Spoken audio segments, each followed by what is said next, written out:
अपने YouTube channel पे आप सभी का स्वागत करती हूँ। नमस्ते, प्रणाम करती हूँ।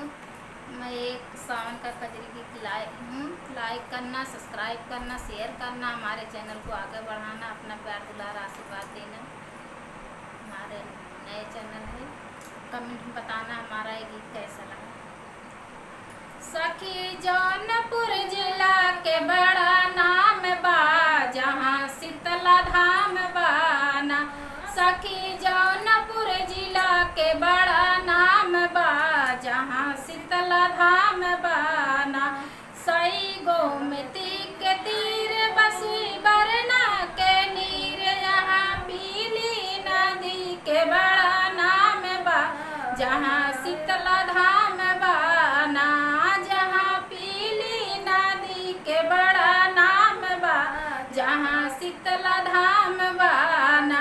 सखी जौनपुर जिला के बड़ा नाम बा, जहाँ शीतला धाम बाना।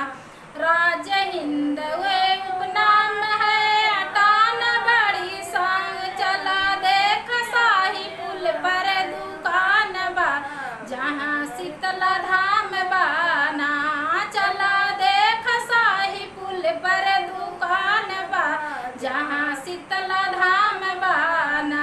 सखी जौनपुर जिला के बड़ा नाम बा, जहाँ शीतला धाम बाना। सखी जौनपुर जिला का बड़ा नाम बा, जहाँ शीतला धाम बाना। मूली खरबूजाई मृत जग जाहि रही धरती, मूली खरबूजाई मृत जग जाहि रही धरती। खुशबू वाला इत्र बड़ा सरे नाम बा, जहाँ शीतला धाम बाना। खुशबू वाला इत्र बड़ा सरे नाम बा, जहाँ शीतला धाम बाना। सखी जौनपुर जिला का बड़ा नाम बा, जहाँ शीतला धाम बाना। सखी जौनपुर जिला का बड़ा नाम बा, जहाँ शीतला धाम बाना। शायर और अधिकार उपज जौनपुर की यार, राग जौनपुरी के बड़ा गान बा, जहाँ शीतला धाम बाना। राग जौनपुरी के बड़ा गान बा, जहाँ शीतला धाम बाना। सखी जौनपुर जिला का बड़ा नाम बा, जहाँ शीतला धाम बाना। सखी जौनपुर जिला का बड़ा नाम बा, जहाँ शीतला धाम बाना। यहाँ बहुत कुछ है भाई, हम केतना गिनाई।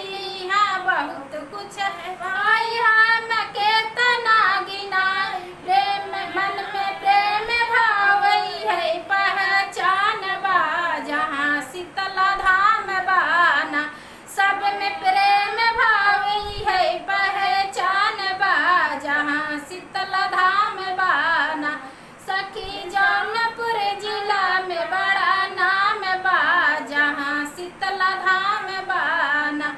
सखी जौनपुर जिला का बड़ा नाम बा, जहाँ शीतला धाम बाना।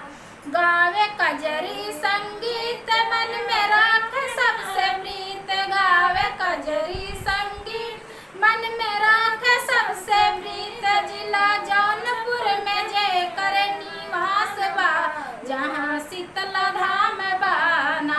जिला जौनपुर में जय कर निवास बा, जहाँ शीतला धाम बाना। सखी जौनपुर जिला का बड़ा नाम बा, जहाँ शीतला धाम बाना। सखी जौनपुर जिला का बड़ा नाम बा, जहाँ शीतला धाम बाना। ये हमारा गीत कैसा लगा कमेंट में ज़रूर बताना।